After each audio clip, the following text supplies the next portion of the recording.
all excited about them, ready to go, and then, 6 months later, you wake up and you realize, man, I'm not even close, or I've made very little progress towards them. You feel like, you get that frustration of you're working day to day and you just get caught up in stuff and just never seem to make progress on those important things that are actually going to make a difference in your business.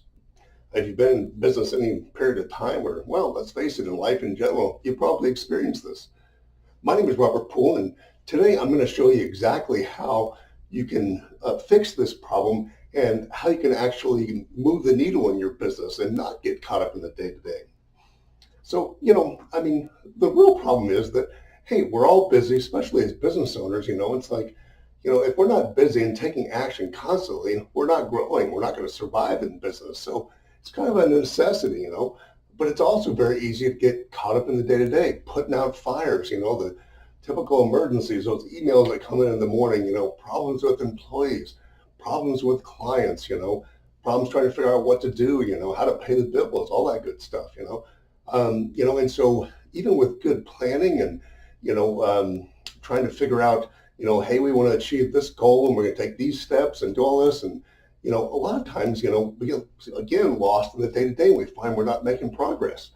I've experienced this, I think one of the things that really changed for me about 5 years ago as of this recording, my business partner, well, I guess it's been 6 years now, passed away unexpectedly one day. And, he handled a whole part of the company, the sales and marketing side of it and the clients, and I handled other parts of it.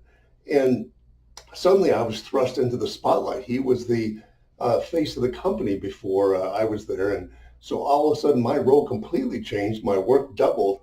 And, I think I was overwhelmed before. It's like, man, all of a sudden I've got all this stuff to do.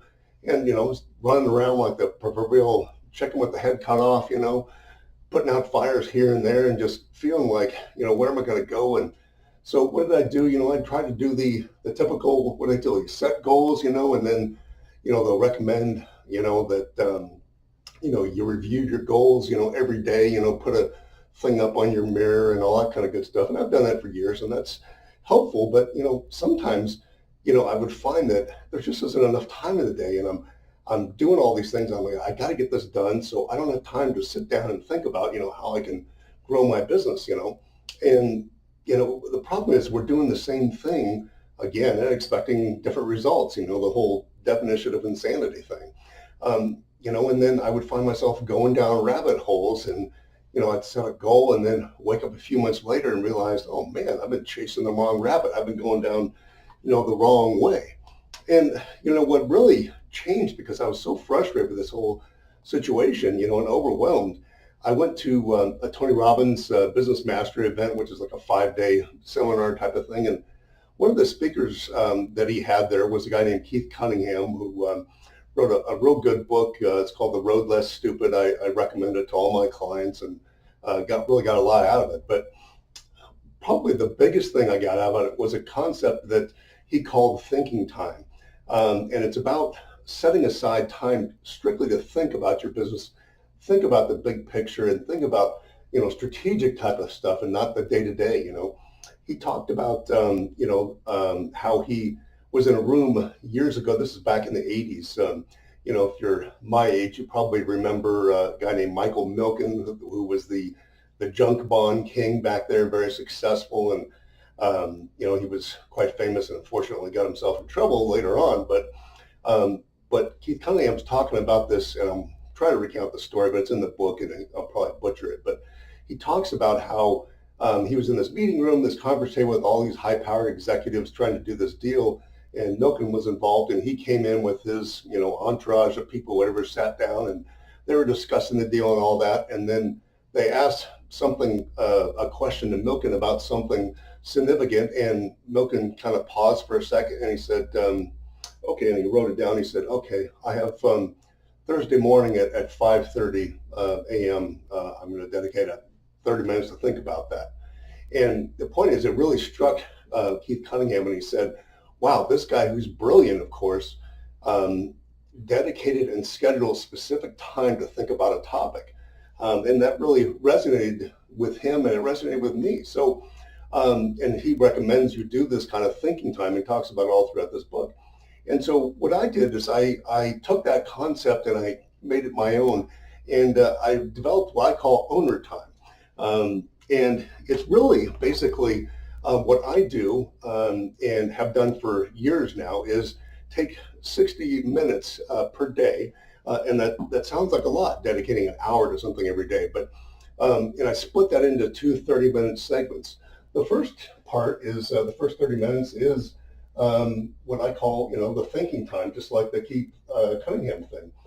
And basically, what this is, it's it's time for you to remove some of the distractions of what's going on in your business. So I literally move away from my desk, drop my phone, get away from the computer. I'll go in a different office or go in a conference room or somewhere where, I've even gone in my car, to escape the temptation to check the email, to answer the phone, to look at your phone, all those good things. Basically remove distractions. I take a pen and a piece of paper, go in there, and it forces you to get out of your normal routine a little bit. It's a time to start asking yourself questions related to the business growth, not what's going on specifically, not what's going on with a client today or not some issue you're dealing with, that's very specific. It's more about asking big questions. It's kind of like I talked about in a previous video, having team meetings where you focus on growth of the business and strategic level stuff. Questions that you can even start with basic stuff, like why are we in business? Who are our customers? Who do we want them to be? What's the single biggest roadblock to increasing our revenue right now? Evaluating where we are on a specific goal. So it's important to avoid any kind of specific, specific to any customer or specific operational issue, a daily operational issue that you're trying to do. So you're really trying to focus on big picture things that are actually going to move the needle in your business, so to speak. Things that are actually going to increase your revenue, that are going to optimize things so you can decrease your expenses and be more effective. And those questions that you come up with will trigger further questions. So you're thinking about a specific topic, like for example, you're thinking, who are my customers, which is a extremely important thing I've talked about in prior videos. That if we don't define our customers very, very specifically, their attributes and everything, very hard to survive in business and to thrive without knowing exactly who we're serving. So focusing on that, maybe talking and brainstorming, what are the attributes of our current customers? What are they like? What are their beliefs? What's important to them, demographically, psychographically, all those things, and then maybe, the other side of it is, well, that's who they are now. Who do we want them to be? So focusing on things like that, not again, what do I do with client X who's complaining about this or, whatever, some specific topic. And so we want to focus on bigger things that actually move the needle in our business. And, it's hard to do sometimes, but that's the whole point, is that you get away from the distractions of the computer and the phone and all that, and force yourself to actually sit down. So that's the first 30 minutes, and I keep it right at 30 minutes. The second part is the education part. And again, that sounds kind of boring, but what I'm talking about is self-education. There's just a concept that I fought for years, and I was like, whatever, it's just something that self-help people are trying to push. But I really believe that now your business is only going to grow to the extent that you do personally, because business, sales, and everything else is not a natural attribute. I mean, sometimes we're born with certain tendencies, but business is a skill that has to be learned. And if we don't constantly increase and get better at our skills, our company won't grow, because our company is driven by us. We're the strategic leader. We're the one that's making things happen, bringing in the right people, putting together the right team, all those things. So if we're not growing as a person, not growing as our skill set, our business isn't going to grow. And that takes, education, skill set increases, and you can do it by just trial and error experience and spend your whole life doing that. Or you can learn from other things, learn through seminars and books and, things like that. And what I'm talking about again is self-education being not necessarily academic education, and I'm not suggesting, you got to go back to school, so to speak, a formal, degree or whatever. I don't have any problem with, going to school and, getting a great education and all that, because I mean, hey, that's what our, society teaches, grow up, study hard so you can get into good school, do your best, to get into good school so you can get a good job. Well, that's great, but that doesn't, and they've shown this statistically, there's no relationship between higher education and necessarily business success from an entrepreneurial standpoint.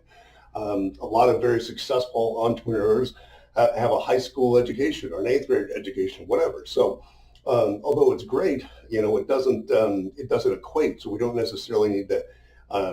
That's not what I'm talking about. I'm talking about self-education, which is different.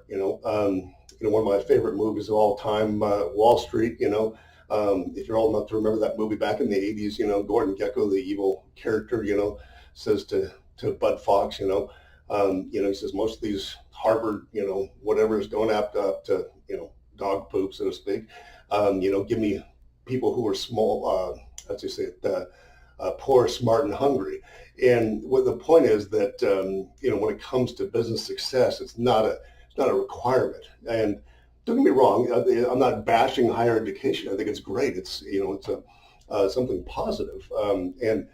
And I'm not bragging here. This is just me letting you know so that the Harvard MBAs out there, I think it was, just because he went to community college and, he's trying to bash Harvard or whatever. It's like, when I went to school at West Point, there was more Rhodes Scholars in my class than there were from Harvard and Yale that year. So I come from that background, but I don't equate that to business success.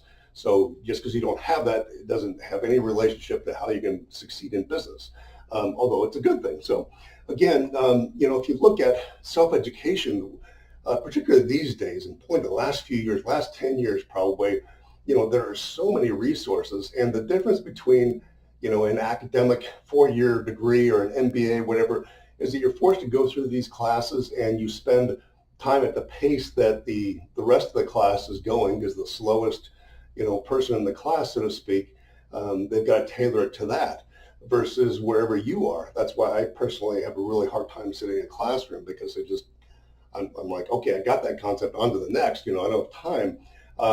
But when you have all these resources that we have today, online courses, even free stuff like YouTube, you can hire coaches that are very good at one specific aspect of business, because you can look at it and say, okay, here's where I am in my skill set. I need better help in digital marketing or whatever. I need to understand, Facebook better or whatever, I need to understand how to sell better, or how to manage people better, how to hire better.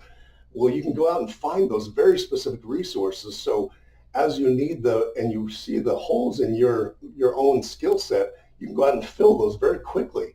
Whereas a formal education, that's very hard to do. You might hit that over a period of time, but, so we live in an age where, not only have like books and, in-person seminars, which has been around for a while, but, we've got videos, constant gazillion podcasts out there, audio books, virtual seminars. It used to be, if you wanted to, like I went to the Tony Robbins event, 6 years ago, whatever, it was in person, so you got to pay for, you're there for 5 days, and Tony Robbins likes to go until 2 a.m.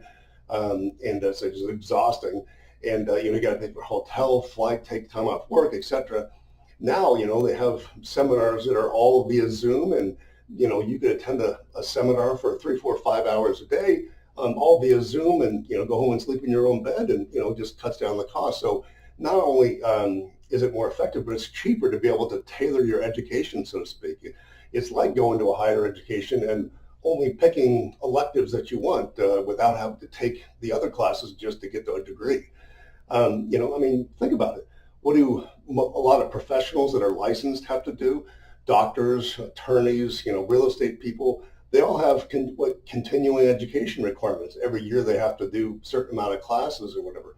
So it's the same concept, but we as business owners sometimes forget about that. So if you combine these two things,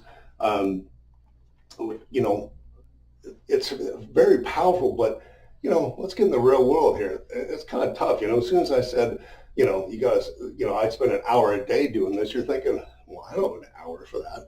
And that was my initial feeling about it. But I decided, you know what, I'm going to do this. I'm going to try it, and I'm going to schedule it, which is the most important thing. Because if you say, okay, yeah, tomorrow sometime I'm going to stop and take an hour, well, that won't happen. So you have to come up with a specific schedule of time. Maybe it's early in the morning. Maybe it's, first hour you get to work, maybe it's the last hour, whatever.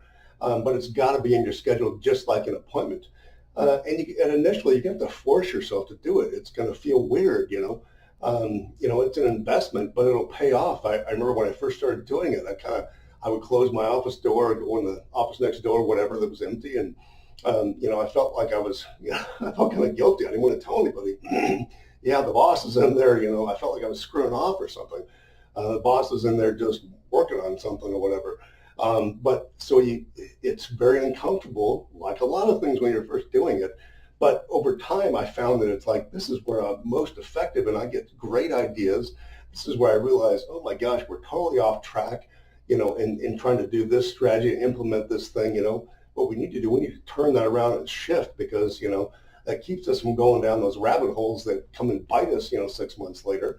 And it allows us to come up with new ideas, and it forces new questions, as I said, to come up, and then the education part, it's like very easy to say, okay, I'm gonna read 3 books, in the next 6 months or something. And, 6 months go by and it's like you've started a chapter in 1 book, I mean, hey, that's, how it goes, at least in my life. But this forces you again, and it can be, maybe you do 15 minutes and 15 minutes or whatever, start out that way. But I found that that works for me and it gives me enough time. But if I don't do that, if I miss it, then I find I'm not making progress.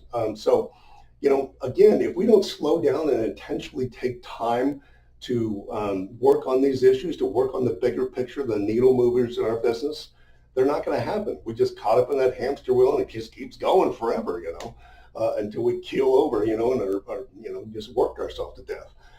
So we have to focus on working on our business, and otherwise it stunts our growth.